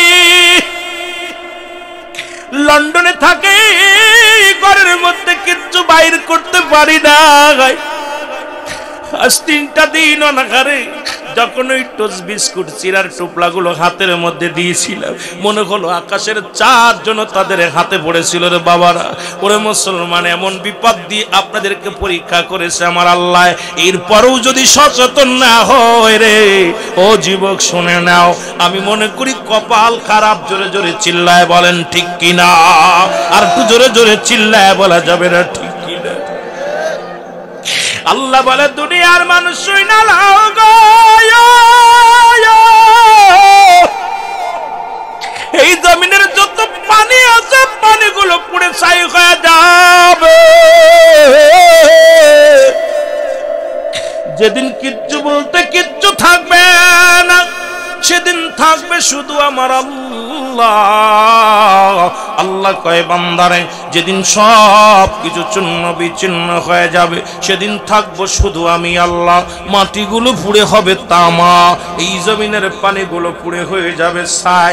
যেদিন কিচ্ছু বলতে কিচ্ছু থাকবে না, থাকবে শুধু আমার আল্লাহ। আল্লাহ কয় বান্দা সেদিন থাকবো আমার নবীর ভালোবাসা নিয়া, আর সেই নবী আছে উম্মতের কল্যাণের জন্য। নবী কয় হায়াতি খায়রুল লাকুম, আমার নবী কয় উম্মতিরা রে আমি নবীর হায়াতের জিন্দেগিটা আমি নবী দুনিয়ার মধ্যে আগমন করেছি আমার উম্মতের কল্যাণের জন্য। কারণ উম্মতের সঙ্গে কথাবার্তা বলতে পেরেছি, উম্মতের সঙ্গে চলাফেরা করেছি, উম্মতের সঙ্গে সংসার ধর্ম কেমনে করতে এগুলো করেছি। আমার নবী কয় উম্মতিরা রে আমি নবী দুনিয়ার মধ্যে আগমন করেছি উম্মতের কল্যাণের জন্য। আবার নবী দুনিয়া থেকে বিদায় হয়ে গেছে, আমার দেশের অনেক বাইরা কয় নবী মারা গেছে রে মুসলমান। নবী কয় না না, শুনে নাও ওফাতি খায়রুল লাকুম, আমার ওফাতটাও হলো উম্মতের জন্য কল্যাণ স্বরূপ। কারণ পৃথিবী থেকে বিদায় নিছি আমি নবী উম্মতের কল্যাণের জন্য। আমার উম্মতিরা শোনো, যদি কোন উম্মত ভালো কর্ম করে গো, আজকে যেমন মুসলমান এই পাইলগার মধ্যে মুসলমান এই কদর পাড়ার জমিনের মধ্যে আপনারা যেমন ভালো কর্ম করেছেন, ও মুসলমান দিলের কান্ডা লাগা শোনো। এবার নিজামি ভাই ধরো নামাজের নিজামি নিজামউদ্দিন সালেহি ভাই নামাজ পড়েছে, হজ করেছে, যাকাত দিছে। আমার আল্লাহর দরবারে নবী আল্লাহ ওই লামা গাজির জমিনে আল্লাহ পাইলগার মধ্যে আল্লাহ কদর পাড়ার মধ্যে অমুক ব্যক্তি নামাজ রোজা হজ যাকাত করেছে, আমি প্রশংসা করি তোমার দরবারে। আবার যদি কোন উম্মত গুনাহের কাজ করে গো, নবী কয় উম্মতিরা রে আমি নবীর সঙ্গে সঙ্গে আমি আল্লাহর দরবারে ইস্তেগফার করি, ক্ষমা চাই, আল্লাহ আমাকে তুমি মাফ করে দাও। সেই নবীর উম্মত আমি মাঝে মাঝেই কথাটা বারবার স্মরণ করায় দিই। অন্যায় করে ছেলে মাফ চায় বাবায়, অন্যায় করে গ্রামের ছেলে মাফ চাই চেয়ারম্যান মেম্বার যাইয়া, এমন নবীর উম্মত হইলাম। ভুল করি আমি ক্ষমা চায় মায়ার নবী, জোরে জোরে চিল্লায় বলা যাবে না সুবহানাল্লাহ।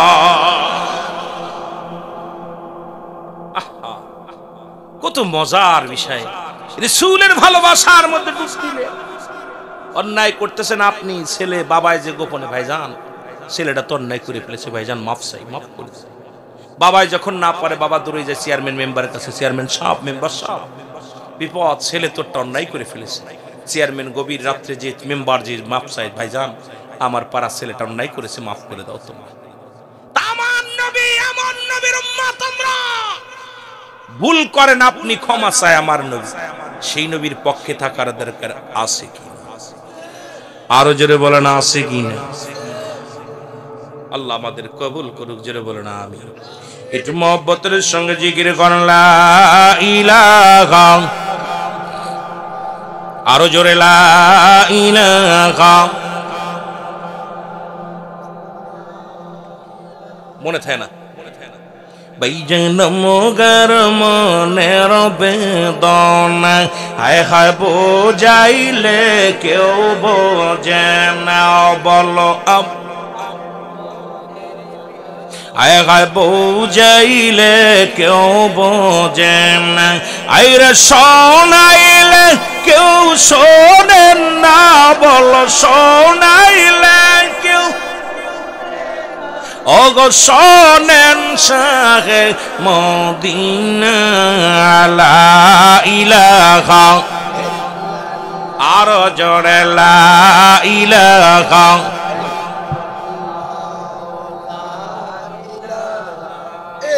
আরো জোরে লা ইলাহা,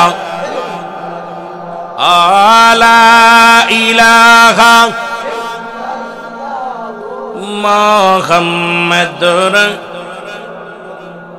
তুমি কাউকে বানাইলা খলিলুল্লাহ, তুমি কাউকে বানাইলা রূহুল্লাহ, বলো কাউকে বানাইলা খলিলুল্লাহ, তুমি কাউকে বানাইলা এর নূর মুহাম্মদ সাল্লাল্লাহ, বলো নূর মুহাম্মদ। ও লা ইলাহা ইল্লাল্লাহ, বলো লা ইলাহা, লা ইলাহা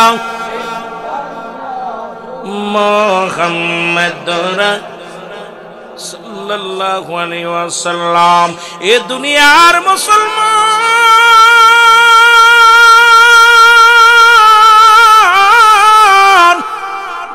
দিলের কান্দা লাগা শোনো গো, সাল্লাম ডাকতে বলে আল্লাহ আমার মা জননীকে একটু জাগানোর সুযোগ দিয়ে দাও, তুমি তো মোরাডারে জিন্দা বানানোর ক্ষমতা আমারে দিছো। আল্লাহ কয় ঈসা রে তোর মারে ডাক দে। ঈসা আলাইহিস সালাম মাকে ডাক দে বলে মা, সঙ্গে সঙ্গে দুঃখিনী মা লাভ উঠছে, ধরে বলো মারহাবা। ডাক দে বলে মা, মা এর আজরাইল আলাইহিস সালাম তোমার সাথে কিরূপ ব্যবহার করছে একটু জানতে চাই গো মা। ঈসা নবীর মা মরিয়ম আলাইহিস সালাম কান্দার বলে বাবা ঈসা, তোর দুনিয়ায় আনতে যত কষ্ট হয়েছে রে বাবা, ইয়ার কি কষ্ট রে বাবা, মৃত্যু যন্ত্রণায় আমি এত কষ্ট পেয়েছি। আমার মন বলেছে আমার কলিজাটা আমার বুকের ভিতরে থেকে আদ্যে টান্দে ছিঁড়ে নিয়েছে, সমস্ত গা থেকে যেন আমার গোস্তগুলো কেটে নিয়ে গেছে, ধরে বল আল্লাহ। অথচ ইমানদারের মৃত্যু হয় কেমনে গো? ইমানদারের মৃত্যু হয় আটাগুলা খামির বানাইয়া, এই খামিরের মধ্যে যদি একটা চুল পড়ে, চুলটা যেমন টানতে বাইর করলে অনাসে বাইর হয়ে যায়, ওরে ইমানদারের মৃত্যুটা ঠিক অনাসে এমনি হয়। ওরে মুসলমান শুনে নাও, এই মৃত্যু যদি এত কঠিন হয়, যারা মরণের সময় পায়খানা করে দেয়, যারা মরণের সময় প্রস্রাব করে দেয়, ওরে মরণের সময় যাদের চোখ দুটি বড় বড় হয়ে যায়, মরণের সময় যাদের জিহ্বাটা বাইর হয়ে যায়, কত মানুষের জানাজা পড়লা, কত মানুষের দাপন করাইলা, কত মানুষের গোসল করাইলা, ওই গোসলের পরে মানুষ মৃত্যুর ঘণ্টানেকের মধ্যেই মানুষগুলো শক্ত হয়ে যায়। ও মুসলমান, 2 ঘন্টার ভিতরে যদি 2 ঘন্টা পরে যদি জিহ্বাটা ভিতরে দিতে চাও, জীবনেও দেওয়া সম্ভব হয় না। 2 ঘন্টা পরে যদি আপনি চোখ দুটি বন্ধ করতে চান, বন্ধ হবে না। ও মুসলমান, যতই চেষ্টা করো বন্ধ হবে না। বাবার একটাঙ্গ বেকা হয়ে যায়। এই জন্য মৃত্যুর পরে করণীয় হলো মুসলমান আপনজনেরা যখন মৃত্যুর সময় কাছে থাকবে, মরণের পরে বান্দার সর্বপ্রথম চোখ দুটি তার বন্ধ করে দিতে হবে, হাতখানা বুলাইয়া কালেমা পড়তে হবে, বন্ধ করতে হবে, জবানটা মুখটা তার বন্ধ করতে হবে। এই মুখটা যদি হা করে থাকে, গালের মধ্যে দাঁত না থাকলে না মুসলমান, এই মুখটার ভিতরে একটা মুসলমান একটা কোনো কিছু কাপড় দিয়া বা কোনো কিছু দিয়া এমন ভাবে রাখতে হবে যেন মুখটা বন্ধ থাকে রে মুসলমান। কারণ ঘন্টা পরেই তো আপনার বাবা মা একদম রক্ত চলাচল বন্ধ হয়ে যায়, করে থাকবে আর বন্ধ করা সম্ভব হবে না। এরপরে মুসলমান হাতগুলো সোজা করে দিতে হবে, পা গুলো সোজা করে দিতে হবে। যদি যাদের পেটটি মোটা হয়, পেটটি যদি মোটা হয়, ওই পেটের উপরে একটি ভারী বস্তু রাখতে হবে রে মুসলমান। এখন মনে করতে পারেন মরণের পর মায়ের কষ্ট পাবে, ব্যথা পাবে, কারণ যখন আপনার মা বাবা যখন মারা যাবে 2-4 ঘন্টার পরে পেটটা ফোলা শুরু করবে, আর পেটটা যখন ফোলা শুরু করবে লাশটা দাফন করতে কাফন পরাইতে বড় বেশি অসুবিধা হবে। এবার আপনি পেটের পরে যদি একটা ভারী বস্তু, সামান্য ভারী বস্তু রেখে দেন, ওই পেটটার ফুলতে পারবে না রে মুসলমান। শোনো, অনেকগুলো কারণ আমি আপনাদের অনেক বিষয় দরকার বলার, এগুলো আমি এখন এই মাসলা মাসাইল নিয়ে এখন আলোচনা করার প্রতিটা মাহফিলেই দরকার। তবু মুসলমান নিয়মগুলো বলার দরকার। তারপরে মুসলমান শুনে নাও, এই দুনিয়া থেকে মুসলমান বিদায় হওয়ার পর মুসলমান 4 জন ফেরেশতা ডাক দিয়ে বলবে, রুহুল আমিন আমি বিদায় বিদায়, এতদিন চলাচলতি করেছিলাম, আজ থেকে আমি বিদায়। খাবার ফেরেশতা বলবে বিদায়, চলাফেরা ফেরেশতা বলবে বিদায়। এইরকম অনেক মুসলমান অনেক ইত্যাদি ইত্যাদি আলোচনার মধ্যে যাইতে পারবো না। বিদায় হয়ে গেলেন, মৃত্যুবরণ করলেন। মৃত্যুর পরে গোসল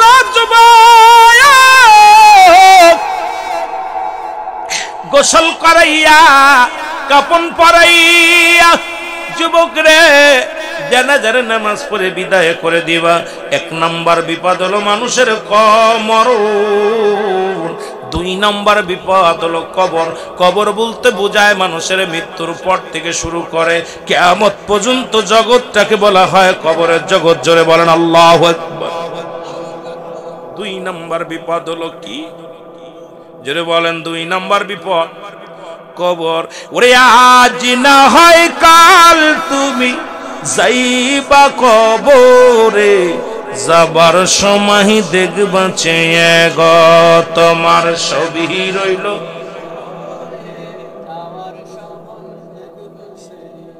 আহা, কত টাকা পয়সা ধন সম্পদ থুইয়া গেছেন, মরণ ব্যক্তি সব বোঝে, কইতে পারে না। বিদায় করতেছে আমাকে, ও ছেলে ও মেয়ে পরিবার পরিজন পাশে আছে, চিৎকার মেরে বলবো আমার ছেলে আমার মেয়ে সব থুয়ে গেলাম, আমি একা বিদায়। এর যাবার সময় দেখবে চেয়ে গো তোমার ছবি রইল, যাবার কালে দেখবে চেয়ে। ও ভাই দাদাই গেছে বাবাই গেছে, কেউ আসলো না ফিরে, তোমারও তো যাইতে হবে রে একদিন অন্ধকার তোমারও তো যাইতে হবে রে। বলো আজ না হয় কাল তুমি, আজ না হয় যাইবা কবরে, যাবার বেলা আরো যদি বলেন যাবার বেলায় দেখবে চেয়ে গো তোমার ছবি। ঘর করলা বাড়ি করলা ছবি যাইবা রে, ঘর করলা বাড়ি করলা, যেদিন আজরাইল ধরা দিবে গো ভাই ছবি রবে, যেদিন আজরাইল ধরা দিবে।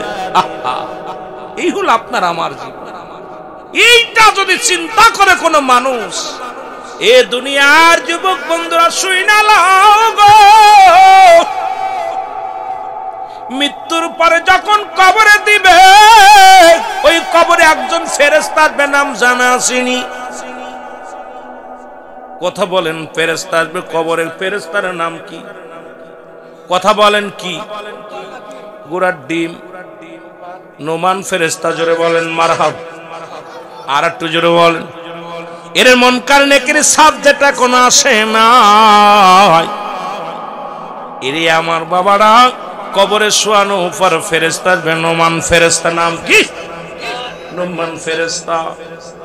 ডাক দে বলবে, এ বান্দা ওঠো,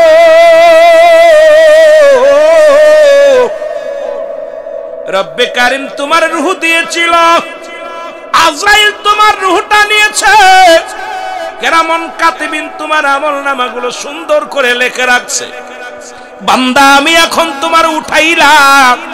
নোমান ফেরেশতার হাতের মধ্যে থাকবে 2 টুকরা কাগজ, একটার মধ্যে থাকবে নেক আমল, একটার মধ্যে থাকবে বদ আমল। বান্দার হাতের মধ্যে দিয়া বলবে, বান্দা এই নাও, এই নাও। বান্দা হাতের মধ্যে দেখবে 80 বছর 40 বছর কত দান ধ্যান করলাম, কত রাকাত নামাজ পড়লাম, কত জায়গা ভালো কর্ম করলাম, ওই সমস্ত কর্মগুলো দেখে বড় আনন্দিত হয়ে যাবে। ডাক দে বলবে, বান্দারে তুমি এত খুশি কেন? বলে, আমার জিন্দেগির ভালো আমলগুলো দেখে আমি অত্যন্ত খুশি হয়েছি। বলে, লিখে দাও, তাড়াতাড়ি লিখে দাও। ওই দিন কোনো টিপসই চলবে না মুসলমান, শোনো, ওদিন বলা যাবে না আমি মূর্খ, বলা সম্ভব হবে না, কারণ যার যার আমল নামা তার লেখা লাগবে গো। ও মুসলমান শুনে নাও, আমি রুহুল আমিনের আমল নামা আমার লেখা লাগবে, আপনার আমল নামাটা আপনার লেখা লাগবে, এখানে কোনো টিপসই চলবে না রে মুসলমান। ডাক দে বলবে, নোমান ফেরেশতা, বান্দা লেখা দাও গো।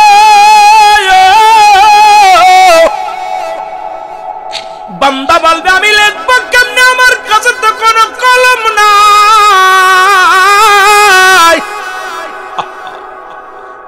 ফেরেশতা, নোমান ফেরেশতা ডাক দিয়ে বলে, বান্দা তোমার কাছে কলম নাই, শুনে নাও, শুনে নাও। তোমার ডান হাতের শাহাদাত আঙ্গুল মোবারক হবে কলম। জোরে বলো মারহাবা। আর একটু জোরে বলা যাবে না? আল্লাহু আকবার। এ যুবক তোদের হাতে ধরে বলে যায়, এই হাতটা দিয়ে আর বিড়ি ধরিস না রে, এই হাত দিয়ে আর ঘুষের টাকা ধরিস না, সুদের টাকা ধরিস না, এই হাত দিয়ে মদের প্যান্ডেলে হাত দিস না, মদের টাকা ধরিস না রে যুবক, হারাম বক্ষণ করিস না, হারাম কিছু হাত দিয়ে ধরিস না, এই হাত দিয়ে সুন খাস না। আমার দেশের অনেক আলেমরা এই হাত দিয়ে সুন লাগায় খাস। বাবার এই হাতের আঙ্গুল খানার কত দাম। এই শাহাদাত আঙ্গুল মুবারক হবে আপনার আমার কলম।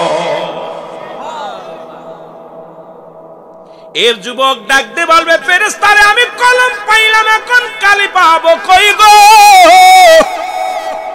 আমার কালি পাবো কই? ডাক দিয়ে বলবে, বান্দা কালি তোমার মুখের থুতু মুবারক। জোরে বলেন মারহাবা। আস্তে কইতেন না, জোরে কই। এই বাবা তোদের পায়ে ধরে বলে যায়, এই মুখের থুতু মুবারক, মুখটা পবিত্র রাখ। এই মুখের মধ্যে আর গাজায় টান দিস না, এই মুখ দিয়ে বিড়ি টান দিস না, এই মুখ দিয়ে মুসলমানিয়া বা খাস না, এই মুখটা দিয়া মদ পান করিস না, এই মুখ দিয়া সিগারেট টান দিস না, এই মুখ দিয়ে কাউকে গালি দিস না। এ যুবক, এই পায়েলগা কদর পাড়ার যুবকদের হাতে ধরে বলে যায়, ও যুবক তোদের হাতে ধরে বলে যায়, সুনামগঞ্জের যুবকদের হাতে ধরে বলে যায়, জগন্নাথপুরের যুবকদের রে তোদের পায়ে ধরে বলে যায়, এই মুখটা পবিত্র রাখ। মায়ের গর্ভে যখন ছিলি 10 মাস 10 দিন আমার আল্লাহ রাব্বুল আলামিন ওই কুরক্তটা মার নাভির সঙ্গে তোর নাভিটা জুড়াইয়া দিছে। এই মুখ দিয়ে খাওয়ান নাই রে, এই মুখ দিয়ে তুই মাওলার জিকিরি করবি, এই মুখ দিয়ে আল্লাহরে ডাকবি, এই মুখ দিয়ে কোরআন পড়বি, এই মুখ দিয়ে মাওলার জিকিরি করবি। এই জন্য এই মুখটা দিয়া তোরে না পাক পানি খাওয়াই নাই। আর সেই মুখের মধ্যে কেমনে তুই আইসা বিড়ি টান মারিস যুবক? হিন্দুরা মানুষ মারা গেলে 7 গুল্লি দিয়া মুখে আগুন দেয়, আর মুসলমান দিনের ভিতরে 10-12 বার মুখে আগুন দেয়। আরে তোর কি একটু ভয় লাগে না? ওই কবরের ভিতরে আগুন পাওয়া যাবে, মুসলমান বিড়ি পাওয়া যাবে না। ওই আগুনের তাপ দুনিয়ার ভিতর থেকে লাগাস না পবিত্র মুখের মধ্যে। আল্লাহ রাব্বুল আলামিন বড় কষ্ট পায়। জোরে জোরে বলো আল্লাহু আকবার। পায়ে ধরে বলে যায় যুবক, পায়ে ধরে বলে যায়, তোর আজ থেকে আর দয়া করে বিড়ি সিগারেট মুখের মধ্যে দিস নি, আবার মুখের মধ্যে দিস না। এই জন্য আমি কিছুদিন একটা গজল গাইছিলাম যে, কবরেতে আগুন পাবি বিড়ি পাবি না, আরে জম্মের খাওয়া যত খাবি খা, কবরেতে আগুন পাবি, বিড়ি পাবি না। ফেরেশতারা খায় না ঘুষ, থাকিবে না তোর যে হুশ। গর্জন মারিবে ধরে, মুগুর মারিবে ধরে, রক্ষা পাবি না। কবরেতে আগুন পাবি, বিড়ি পাবি না। ঘুষ খায়নি ফেরেশতারা? মনে হয় ঘুষ খায়। গোপনে কিছু মাইরা দিলেন, গোপনে কিছু মারলেন, ভাই আমার পকেটের মধ্যে কিছু দিয়ে দিল। আহা, গোপনে মারে, গোপনে ঘুষ চলবো না। ফেরেশতারা কোনো ঘুষ খায় না। জোরে বলেন ঠিক কিনা? ঘুষ খাবে চলবে না। আমার ভাইরা, আমার বন্ধুরা, আমার আমি আপনাদের হাতে ধরে বলে যাই, পায়ে ধরে বলে যাই, এই মুখটাকে আপনি পবিত্র রাখেন। ও যুবক, মুখ দিয়ে কাউকে গালি দিয়েন না, মুখ দিয়ে কাউকে কষ্ট দিয়েন না। রাসূল তো নিজেই বলছে, দুইটা জিনিস যে ব্যক্তি হেফাজত করতে পারবে, আল্লাহর নবী তার হাত ধরে জান্নাতে নিবে। তার মধ্যে একটা হলো দু গালের মধ্যবস্তু জিহ্বা, আর একটা হলো দু পায়ের মধ্যবস্তু, যেটা পুরুষ লিঙ্গ স্ত্রীলিঙ্গ। এটা যে ব্যক্তি হেফাজত করতে পারবে, আল্লাহর নবী তার হাত ধরে জান্নাতে নিবে।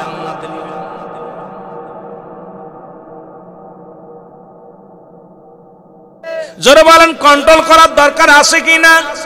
ও যুবক, এইগুলো আমাদের কন্ট্রোল করার দরকার। বান্দা বলবে, আমি কালি পাইলাম, কালি পাইলাম, এখন আমি কলমও পাইলাম, কালি পাইলাম, কাগজ পাবো কই? মানুষ ইন্তেকালের পরে 3 টুকরা কাপড় দেয় জানাজার নামাজ পড়ার আগে, বাবার ওই দাফন করার আগে। প্রথম কাপনের কাপড়টা টান দিয়ে খুলে নিবে, টান দিয়ে নিয়ে খুলে ডাকতে বল, বান্দা এই নাও, লেখো, তুমি জলদি করে লেখো। সেকেন্ডের মধ্যে, মিনিটের মধ্যে সব লেখা কমপ্লিট হয়ে যাবে। জোরে বলো আল্লাহু আকবার।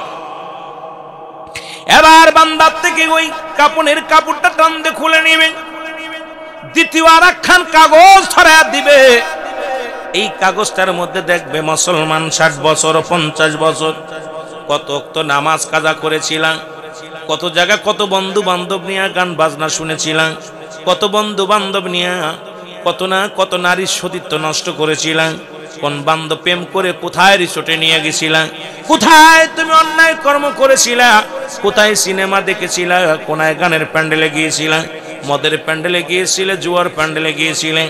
বান্দা হাতের মধ্যে নিয়ে চিৎকার মেরে কানবে আর বল, ফেরেশতারা রে, এই সমস্ত কাম আমি করি না, এমন কোন অন্যায় আমি করি নাই। এবার ভিডিও প্লেস টান দিবে, টান দে বল, বান্দা এই দেখো, এত মাস, এত তারিখ, এত দিন, এত বছর, অমুক টাইম, এই সেকেন্ড, এত মিনিট এই কাজটা তুমি করেছিলে। বান্দা লজ্জা পেয়ে যাবে, লজ্জা পেয়ে বলবে, বান্দা আল্লাহর ফেরেশতা এগুলো আমার দিয়ে লেখাও না, আমি লিখতে পারবো না।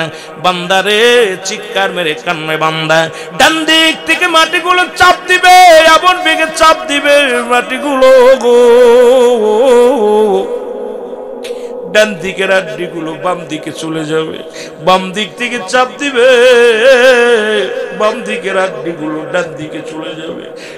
দরদি বন্ধু, দিলের কান্ডা লাগা শোনো, বান্দা বড় চিৎকার মেরে কানবে, কবরবাসী, খবরে আজাব, কবরের চিৎকার দুনিয়ার প্রান্ত থেকে ওই প্রান্তের মানুষ শোনে নাও। পৃথিবীর সব প্রাণী বুঝতে পারে, একমাত্র মানুষ এবং দানব বুঝতে পারে না। যদি আপনার বিশ্বাস না হয়, আপনার বাবার কবরের পাশে একটা গরু বাঁধবেন, গরু বাঁধিয়া একটু আড়ালে দাঁড়ায় থাকবেন, দেখবেন ওই গরুটা রশি ছিঁড়াছিঁড়ি করবে, ওই গরুটা টালু মালু তাকাবে, চোখ দিয়া দর দর করে পানি ছেড়ে দিবে।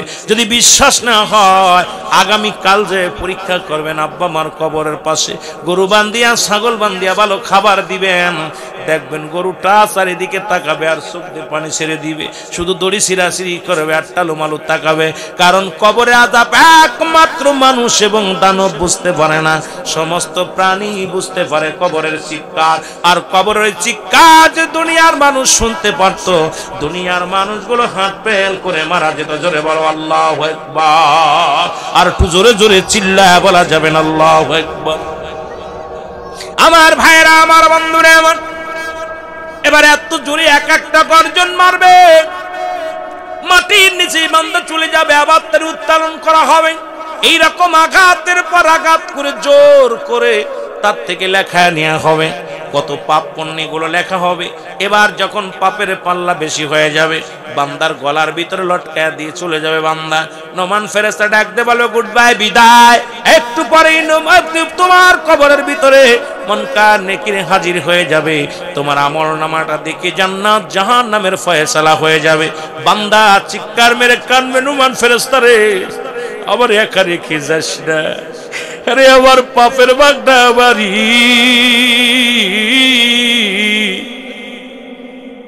ওই জাহান্নামের আগুনগুলো আমার দিকে তেড়ে আসে, আমি কেমনে সহ্য করব? এই কবরে আযাব থেকে আমি কেমনে রক্ষা পাবো?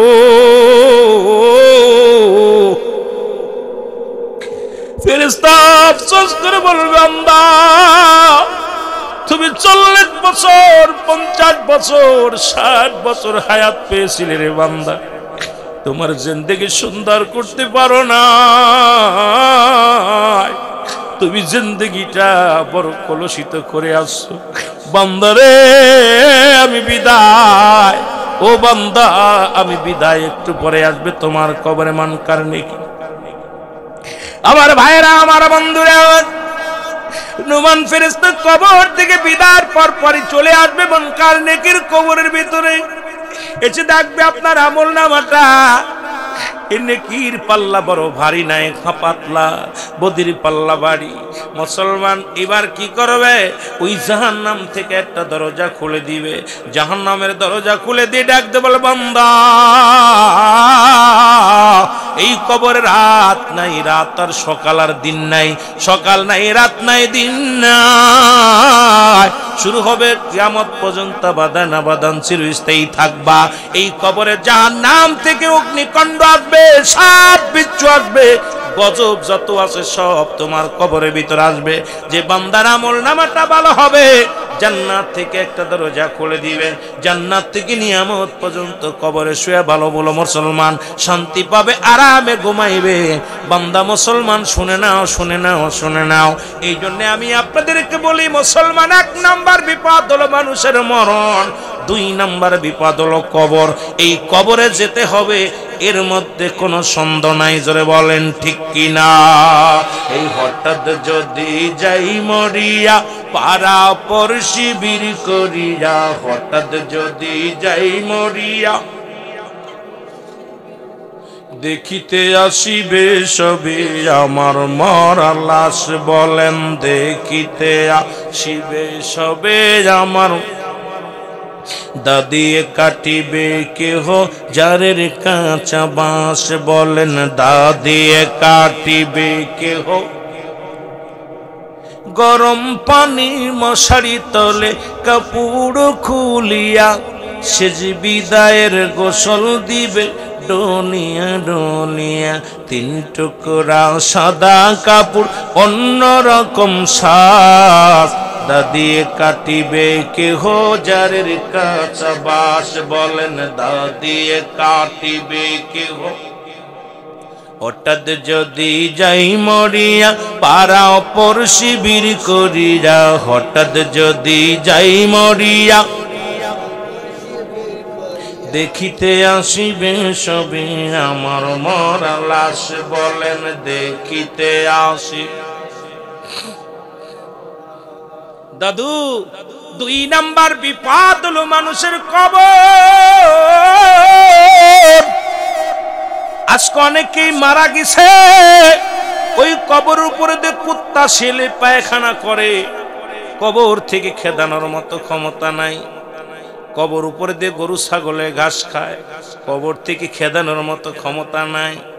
তোমার ছেলে তোমার মেয়ে কতই না রং তামাশায় ঘরে, বাবা মা ইন্তেকালের পরে 7টা হক, এই একটা হকও আদায় করে নাই সন্তানেরা। নাম্বার 1 তাদের জন্য মাগফিরাত কামনা করা, নাম্বার 2 তাদের জন্য সব রেশনি করা। নাম্বার 7 হলো সদাই সর্বদাই সময় করে করে বাবা মার কবরটা জিয়ারত করা। আজকে আমাদের সন্তানেরা কবরের পাশে যায় না। ও মুসলমান, গতকালকে সিলেটের জমিনে আসলাম, ওই শাহবাজান চাষনি রহমাতুল্লাহ আলাইহির মাজারে ঢুকলাম, সিলেটের শাহজালালের মাজারটা জিয়ারত করলাম।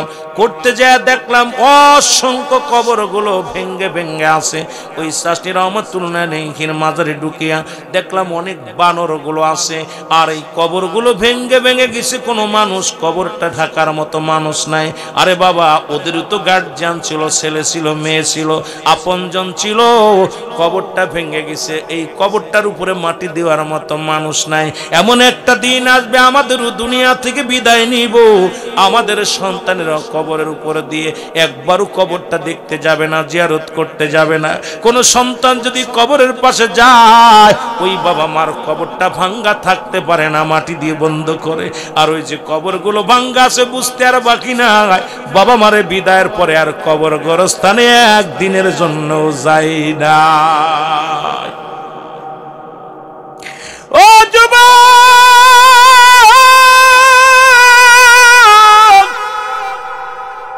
এইরকম তোমার আমার কোন দেশ যেন বিদায়ের ডাক এসে যাবে না।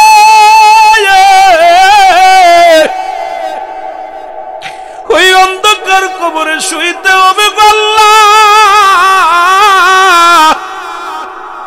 ওই কবরে শোয়ার আগে আমাদের আমলটা তুমি আল্লাহ আমাদের গুনাহ মাফ করে দিও, আমাদের জিন্দেগির গুনাহগুলো মাফ করে দিও। ওই কবর থেকে যেন আযাবের ফেরেশতা থেকে বাঁচতে পারি গো আল্লাহ। আল্লাহ, ওই কবর থেকে আমাদের যেন বিপদ থেকে যেন উদ্ধার পাইতে পারি, জোরে বলো না আমিন। মুসলমান, নাম্বার 3 হলো কিয়ামতের ময়দান। 3 নাম্বার বিপদ হলো কিয়ামতের ময়দান। ও যুবক,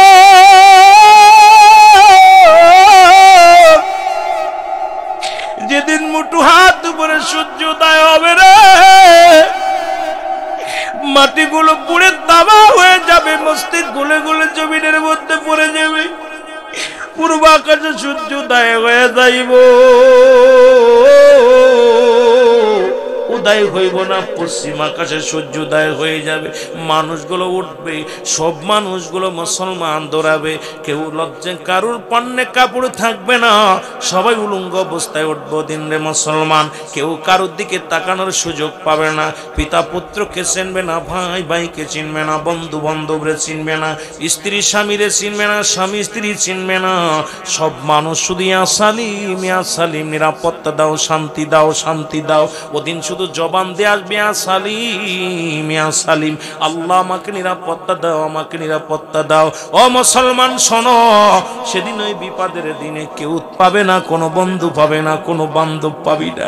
এই দুনিয়ার মধ্যে এমন আমল করো, ও মুসলমান শুনে নাও, ওদিন যেন আমল একমাত্র তোমার আমার বন্ধু হতে পারে রে। ওই কবরটা যেন ভালো হয়, কবরটা যেন আমরা সারা পাই, জোরে জোরে বলো আল্লাহু আকবার। এ যুবক, বলতেছিলাম ওদিন যেদিন মুসিবতের দিন, 3 নাম্বার বিপদ বড় ভয়ঙ্কর, 3 নাম্বার বিপদ হবে বড় ভয়ঙ্কর। এই জন্যের বাবা, জাহান্নামের গায়ের উপর দিয়ে জান্নাতে যাওয়া লাগবে, জান্নাতের সেতু থাকবে। এই মানুষগুলো দৌড়ায়া দৌড়ায়া চলে যাবে, যাদের নেক আমল হবে বেশি, ওই জান্নাতের উপর দিয়ে দৌড়ায়া দৌড়ায়া জাহান্নামের উপর দিয়ে সেতু পার হয়ে জান্নাতে ঢুকবে।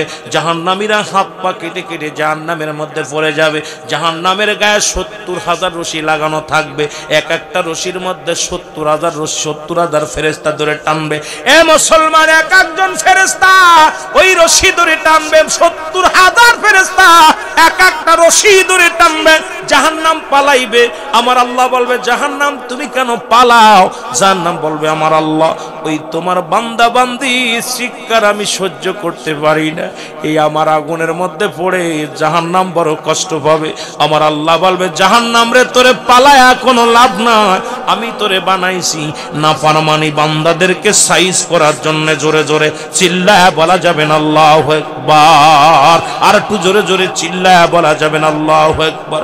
আল্লাহ আমাদের তিনটা বিপদ, ওই নাম্বার 3, কিয়ামতের ময়দানে যেন ডানাতে আমলনামা পায় আল্লাহর নবীর সুপারিশ লইয়া। আল্লাহ ওই কঠিন দিনে যেন জান্নাত আমাদের হয়। জোরে বলো না আমিন। এসেছেন যত নবী সকলের ইমাম, সালাম তোমায় গো নবী, হাজারো সালাম।